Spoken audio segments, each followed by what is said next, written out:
Okay, I know, because you brought it up, the premium SMS, I think most of our employees, most of the people out there, maybe they remember it, but I've heard stories of it was just a crazy time. Now, you didn't do the premium of the ringtones, and there was a lot of scamming that was going on, but a lot of money being made. Yeah. Were there any like stories or parties or just like, what was it like back then?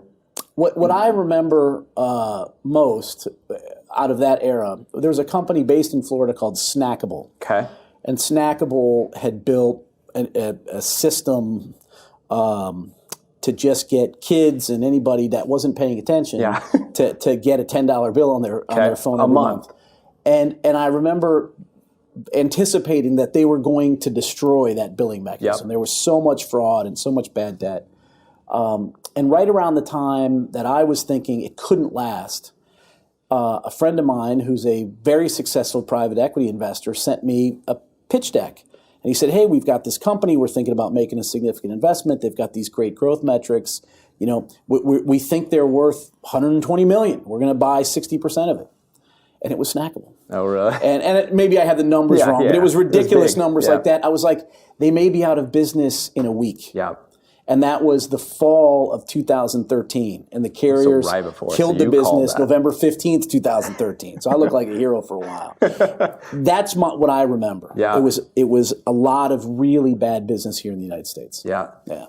Interesting. And refresh my memory, the carriers were in on, like they would make a percentage of it. So everybody was kind of being incentivized to do it. Was that, and then it just got too crazy? I think it always comes down to know your customer. Yeah. And when you give the wrong people access to a billing platform like that, where the process of saying yes can be manipulated, there's going to be trouble. Yeah. And the carriers are great at doing a lot of things, but protecting themselves against that sort of cohort is not one of them. Yeah. And it's happened before. It happened with 900 numbers. Yeah. You're probably too young to remember that. Premium SMS was just 900 2.0. Right?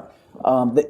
I think they should be more careful when they open up their payment process. Because it is their, at the end of the day, the carriers see the people on their network as their customers. Yeah, I think and that's a hard thing I think for brands to understand, where you're communicating with your customers, but then a big carrier thinks it's their customer. It's not. It should. So it's a hard. Well, it's both. Yeah. Right. So if I'm a Best Buy customer and I opt in to use messaging as a communication tool, it's a shared responsibility. And from our perspective, it's a sacred responsibility. I think people don't understand how much work and effort it takes to maintain the networks. Yeah. Once you understand that, then you start to understand that they protect their networks. If you want to understand the carrier's role in it, pay attention to the FCC spectrum auctions. Mm-hmm. When you've got to put up $5, $10, $15 billion to even begin, to play.